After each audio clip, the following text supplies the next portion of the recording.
Like us on Facebook. Contact us on WhatsApp. Subscribe our YouTube channel and watch our videos.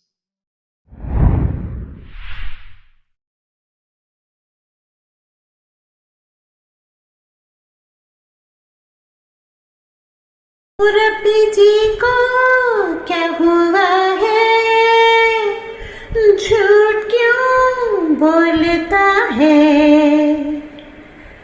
खायन था ये पहले, अब हो गया है। रूहानी खजाइन इसने पढ़ी है नहीं, मिर्ज़े कादियानी की ये मानता नहीं। मुरब्बी हिल गया क्योंकि हवाला मिल गया। क्या बताऊं यारो,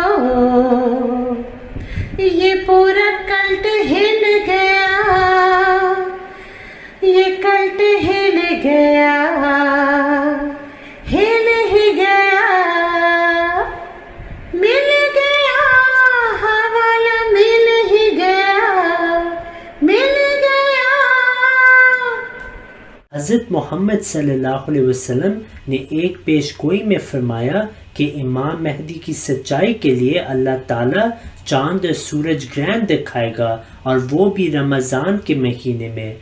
बाज़ मुसलमान इस हदीस की सेहत पे एतराज़ करते हैं, लेकिन जो वाज़े तौर पर 2 और 2 4 की तरह जो साबित आती है, वो हदीस मैं आपके सामने रखता हूँ कि हमारे मेहदी के लिए, यानी हुज़ूर सल्लल्लाहु अलैहि वसल्लम ने ये पेशगोई फरमाई है कि हमारे मेहदी के लिए 2 निशानात हैं कि सूरज चाँद ग्रहण, चाँद को रमज़ान के महीने में पहली तारीख़ों में ग्रहण लगेगा, और सूरज को रमज़ान के महीने में दरमियानी तारीख़ में ग्रहण लगेगा।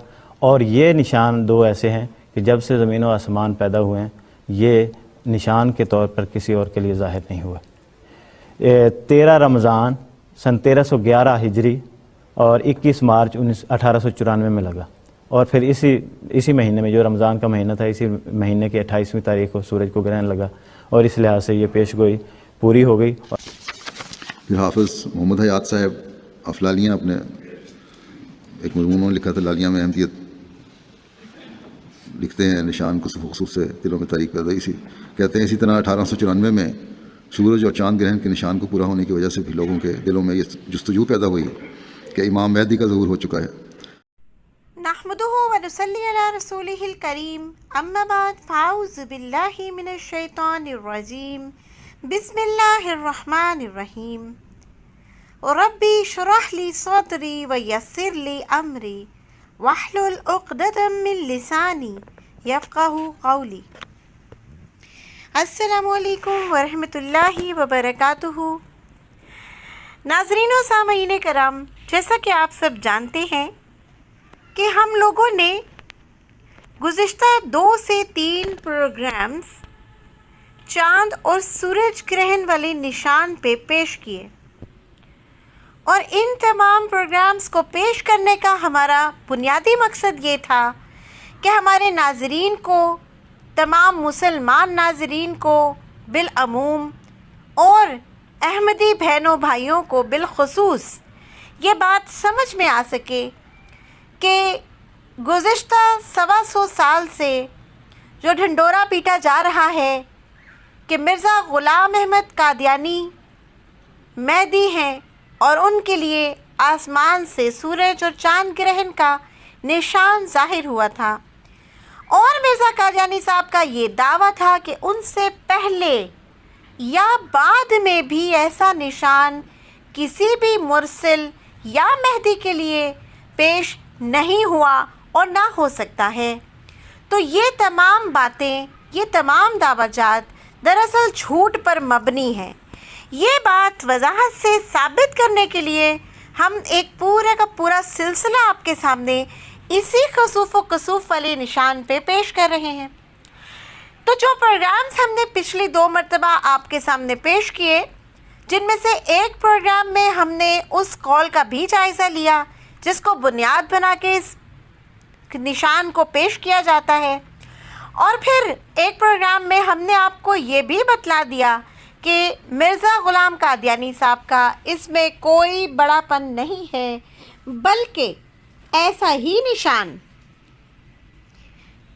या यूं कहिए कि बाइनी ही वही निशान मिर्ज़ा कादियानी साहब से 400 साल पहले इंडिया ही के इलाके में एक और मेहदी के दावेदार के दौर में भी पेश आ चुका है। तो मिर्ज़ा ग़ुलाम कादियानी कैसे सच्चे हो सकते हैं? क्योंकि उनके बकौल ऐसा निशान उनसे पहले जाहिर ना होना ही दरअसल एक खारिक अमर बात थी, और उनके मुताबिक ये खारिक अमर बात सिर्फ और सिर्फ उनके दौर में पेश आई जब से ये आसमान और ज़मीन बने। ऐसा निशान किसी दावेदार के वक्त में, जबकि वो मेहदी होने का दावेदार हो या मुरसल होने का दावेदार हो, पेश नहीं आ सकता। ये सवाल ये है कि हज़रत मसीह मौऊद अलैहिस्सलाम ने इस निशान को अपनी सच्चाई के सबूत के तौर पर कैसे पेश फरमाया? सबसे पहली बात यह है कि ये मुनफरद एक निशान है जो सिर्फ मसीह मौऊद अलैहिस्सलाम से मुख्तस था। माजी में ये ना तो किसी मुरसल का निशान बना, ना आइंदा बनेगा। कि एक झूठ को छुपाने के लिए 100 झूठ जो हैं वो बोलने पड़ते हैं। आपको ये बात यहाँ पे बिल्कुल सादक आती हुई नजर आएगी और 100% नजर आएगी।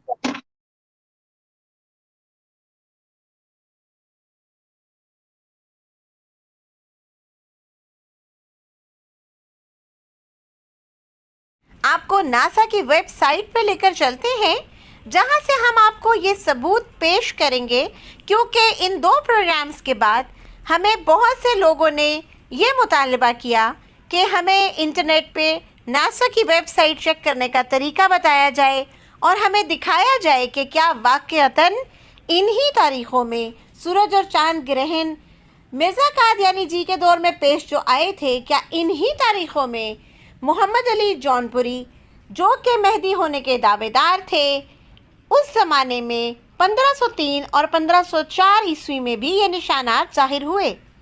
तो आज हम आपको लेके चलते हैं नासा की वेबसाइट पे। आप मेरे साथ कनेक्टेड रहिए। हम इंटरनेट पे सबसे पहले लिखेंगे NASA data of solar and lunar eclipse 1501 to 1600। पूरे 100 साल की एक कैटेगरी हम आपके सामने ओपन करने चले हैं।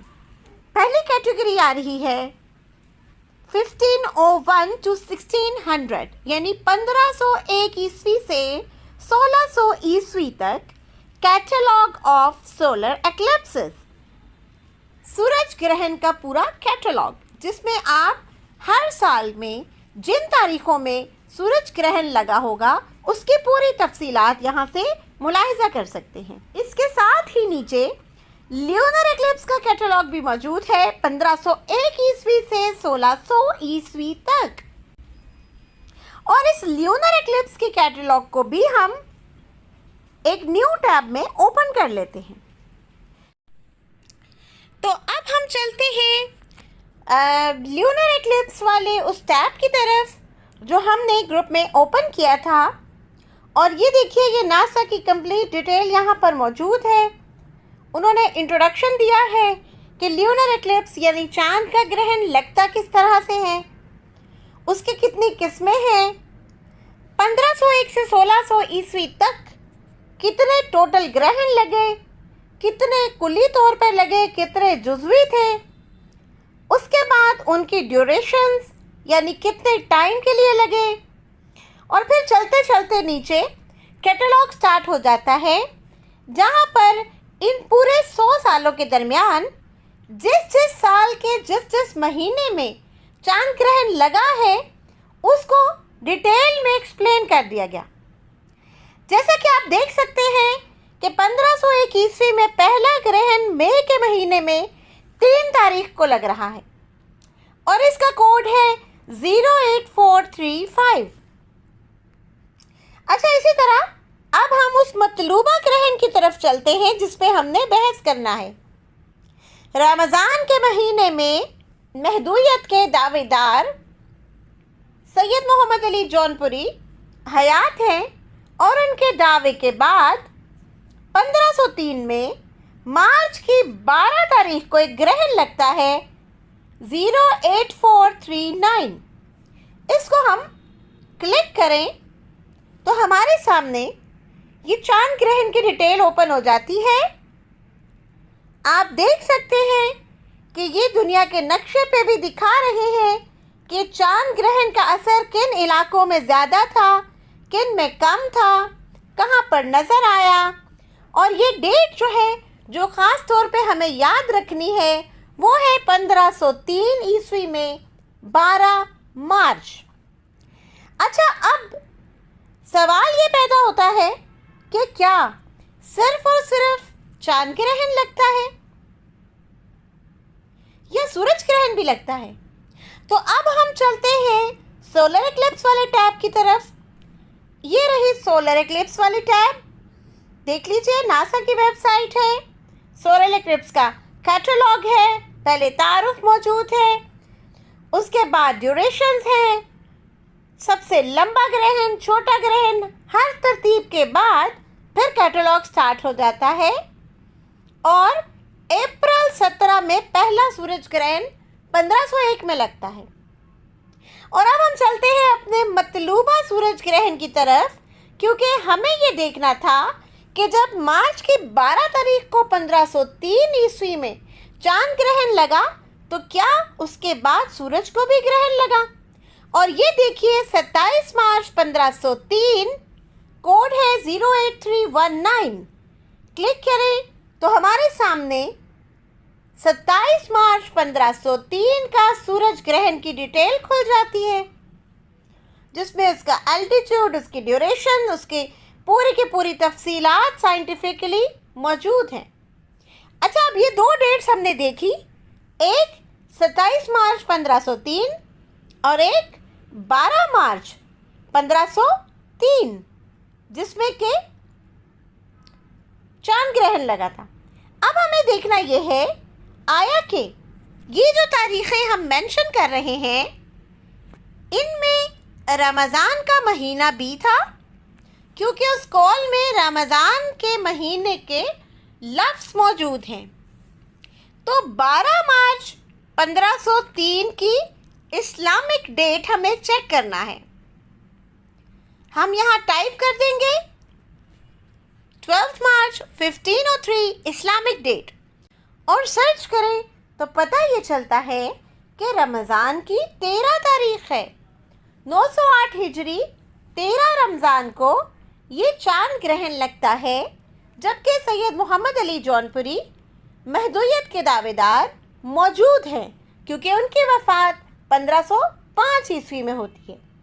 और जब हम 27 मार्च सर्च करते हैं तो मालूम होता है कि ये रमज़ान की 28 तारीख है, यानी 1503 ईस्वी में जब सैयद मोहम्मद अली जौनपुरी साहब महदूयत का दावा कर चुके थे, तो उनकी तायीद में, जिस तरह मिर्ज़ा कादियानी साहब कहते हैं कि सूरज और चांद ग्रहण का निशान आसमान से ज़ाहिर हुआ, तो रमज़ान के ही महीने में 13 रमज़ान और 28 रमज़ान को बिलतरतीब चांद और सूरज को ग्रहण लग जाता है। अच्छा जी, अब हम दोबारा से चलते हैं उन्हीं ल्यूनर और सोलर एक्लिप्स की तरफ। देखिए, ये वही चांद के ग्रहण का कैटलॉग है। अब देखना यह है कि मिर्ज़ा कादियानी जी के लिए 1894 और 1895 2 सालों में लगातार ये निशान जाहिर हुआ, तो आया कि सैयद मोहम्मद अली जौनपुरी साहब को भी कुछ मुनासिबत है। तो जी 1503 का ग्रहण तो हम पहले देख चुके, अब देखना है 1504 में ये चांद ग्रहण और सूरज ग्रहण लगा या नहीं।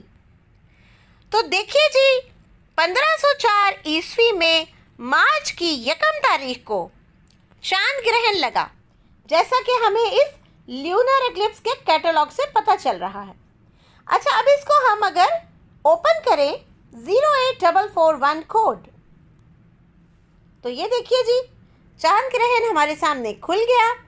1 मार्च 1504 चांद ग्रहण कितने मीटर पे मुहित था, ये मुख्तलिफ कंट्रीज़ हैं। और ये देखिएगा बड़े सगीर पाको हिंद, उस वक्त का हिंदुस्तान, वहाँ पर भी इस चांद ग्रहण की मामूली सी असरात नज़र आ रहे हैं। तो ये वो ग्रहण है जो 1504 में 1 मार्च को लग रहा है। अच्छा, अब हम चलते हैं दूसरे टैब की तरफ जहाँ पे सूरज ग्रहण का डाटा है, सोलर एक्लिप्स। अब ये भी तो देखना है ना कि 1504 में भी ग्रहण लगा कि नहीं। तो देखिए 1 मार्च को लगता है चांद ग्रहण, और अब हम ये सूरज ग्रहण की सोलर एक्लिप्स के कैटलॉग पे मौजूद हैं, कैटलॉग ऑफ सोलर एक्लिप्स, और उसमें हमारे पास ये कैलेंडर डेट बनती है 1504 में मार्च की 16 तारीख। ये देखिए 08321, ये इसका कोड है। 08321 को जब हम क्लिक करते हैं तो 16 मार्च 1504 का सूरज ग्रहण भी हमारे सामने खुल जाता है। और पता क्या चलता है कि जुज़वी तौर पे सूरज को ग्रहण लगा था और दुनिया के कुछ ममालिक पे वो नज़र भी आया। अब देखना ये है आया कि 1 मार्च 1504 क्या ये भी रमज़ान में फॉल करती है। और जब हम गूगल पे इसको सर्च करते हैं तो आपके सामने ये देखिए 1 मार्च 1504 रमज़ान की 14 तारीख 909 हिजरी, हमारे सामने ये डेटा खुल गया। 16 मार्च की इस्लामिक डेट 1504 ईस्वी में रमज़ान की 29 तारीख 909 हिजरी। अब साबित क्या हुआ कि मिर्ज़ा कादियानी जी ने जो दावा किया था कि ये आसमानी निशान सूरज और चांद ग्रहण का सिर्फ और सिर्फ अल्लाह ने मेहदी से मखसूस किया था, और इस कौल को उन्होंने हदीस भी करार दिया, और इस कौल के मिस्दाक बनने के लिए उन्होंने इतना बड़ा, इतना बुलंदोबांग दावा भी कर दिया कि ये अल्लाह ताला के मेहदी के लिए निशान है। और चूँकि मैं मेहदी मौद हूँ तो ना मुझसे पहले ऐसा निशान जाहिर हुआ और ना मेरे बाद होगा।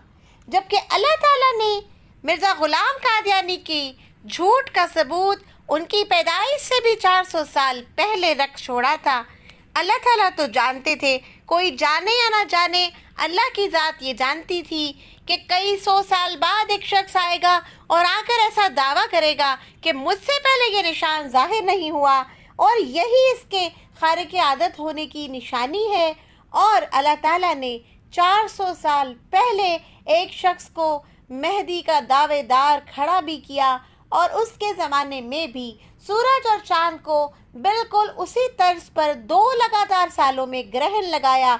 बल्कि अगर मैं ये कहूँ कि रमज़ान की उन्हीं तारीख़ों में लगाया जिन तारीख़ों में कि मिर्ज़ा साहब दावेदार थे इस निशान के मिस्ताक होने के, तो ये झूठ ना होगा। हाँ, अलबत्ता आज आपको हमने खोल कर दिखा दिया कि मिर्ज़ा कादियानी साहब खुद अपने दाम में आ गए और अपने ही झूठ उनके बेनकाब हो गए। Like us on Facebook. Contact us on WhatsApp. Subscribe our YouTube channel and watch our videos.